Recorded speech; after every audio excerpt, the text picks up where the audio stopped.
J'ai bu du café pendant 10 ans, chaque matin, comme vous, et j'ai découvert quelque chose de fascinant. Le café ne me donnait pas d'énergie. Il me volait mon énergie naturelle et me la revendait. Il y a 2 mois, j'ai tout arrêté. Et résultat, je dors mieux, je stresse moins, ma mémoire est plus claire et mon énergie est stable toute la journée. Sans un seul grain de café. Aujourd'hui, je vais vous expliquer pourquoi vous êtes probablement en train de vous empoisonner tous les matins et comment j'ai récupéré mon vrai potentiel en arrêtant. Regardez autour de vous. Combien de personnes connaissez-vous qui se réveillent fatiguées même après 8 heures de sommeil, ont besoin de café pour fonctionner, sont anxieux sans raison apparente, ont des siestes l'après-midi, ont des coups de barre violents, dorment mal malgré leur fatigue. Si c'est vous, vous n'êtes pas défaillant. Vous êtes peut-être juste accro à une drogue qu'on vous a dit être normale. Parce que voici la vérité. Le café crée exactement les problèmes qu'il prétend résoudre. Vous êtes fatigué le matin, c'est à cause du café de la veille. Vous avez un coup de barre à 15 heures, c'est l'effet rebond de la caféine. Vous dormez mal, le café sabote votre sommeil profond pendant 8 à 12 heures.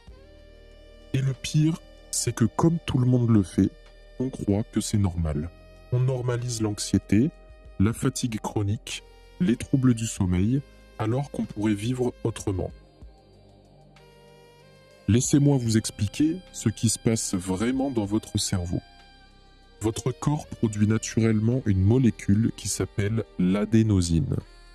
Plus elle s'accumule dans la journée, plus vous avez envie de dormir. C'est votre indicateur de fatigue naturelle. La caféine, elle bloque les récepteurs de cette molécule.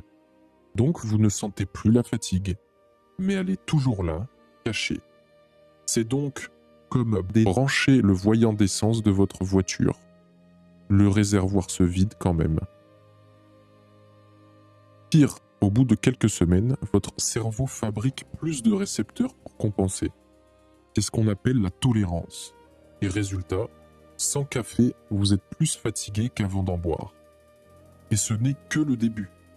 Une seule tasse de café réduit le flux sanguin dans votre cerveau de 20 à 30% pendant plusieurs heures. Je répète, une seule tasse de café réduit le flux sanguin dans votre cerveau de 20 à 30% pendant plusieurs heures. Des études l'ont prouvé par IRM. Votre cerveau reçoit moins d'oxygène, moins de nutriments. Et on s'étonne d'avoir le brouillard mental. La caféine stimule aussi la production de cortisol et d'adrénaline. Votre corps croit qu'il est en danger permanent.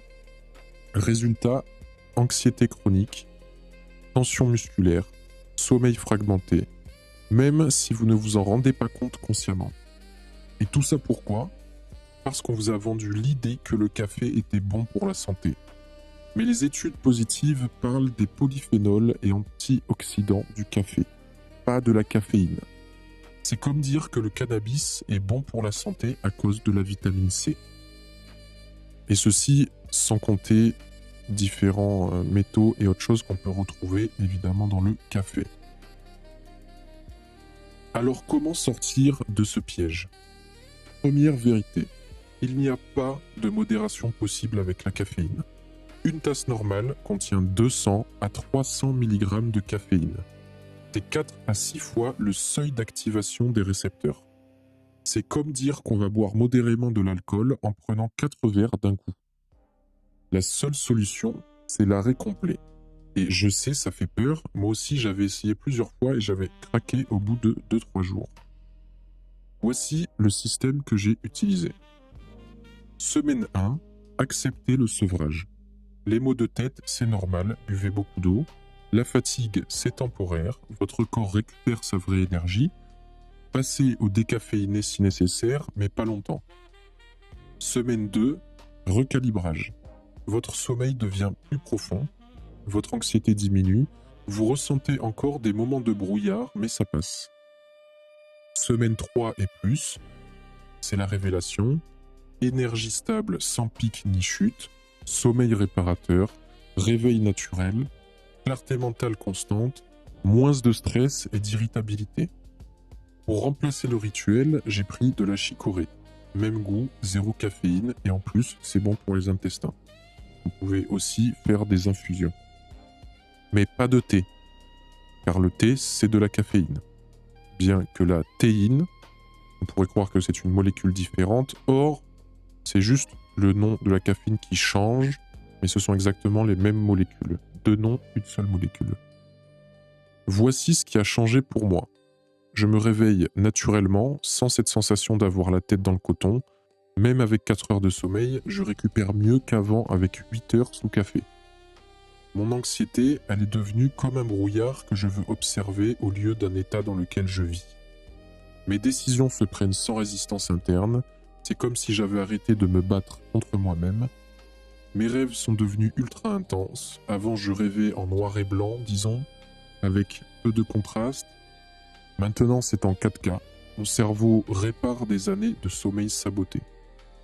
Et physiquement, mon corps est plus léger. J'ai même perdu du poids sans rien changer d'autre, parce que le stress chronique faisait stocker de la graisse au ventre. J'ai aussi remarqué des sensations subtiles de chaleur diffuse sous la peau, comme si mon corps se réhydratait de l'intérieur, ou se réparait de l'intérieur. Moins de vasoconstriction due à la caféine. La caféine resserre tous nos vaisseaux sanguins, même les plus petits. Quand vous arrêtez, le sang circule enfin librement jusqu'aux extrémités. Votre corps se régénère au niveau microscopique. Et psychologiquement, avant, aller dormir était un combat. Je perds du temps, j'ai encore des trucs à faire. Maintenant que je sens la fatigue, j'y vais naturellement, sans résistance. Mon cerveau a retrouvé son rythme. Et le plus dingue, cette énergie stable. Plus de montagnes russes, plus de rush suivi de crash, juste une énergie propre qui dure, même après avoir mangé un repas. Je ne suis pas en train de vous dire que le café c'est le diable, je vous partage juste mon expérience. Mais si vous vous reconnaissez dans ce que j'ai décrit, peut-être que ça vaut le coup d'expérimenter. 30 jours sans café, juste pour voir, pour découvrir qui vous êtes vraiment sans cette béquille chimique. Parce que la question n'est pas « ai-je besoin de café pour fonctionner ?» La question c'est « qui serais-je sans ?» Si cette vidéo vous a ouvert les yeux, abonnez-vous parce que le café c'est juste le début. Il y a plein d'autres normalités qu'on peut questionner ensemble. À bientôt.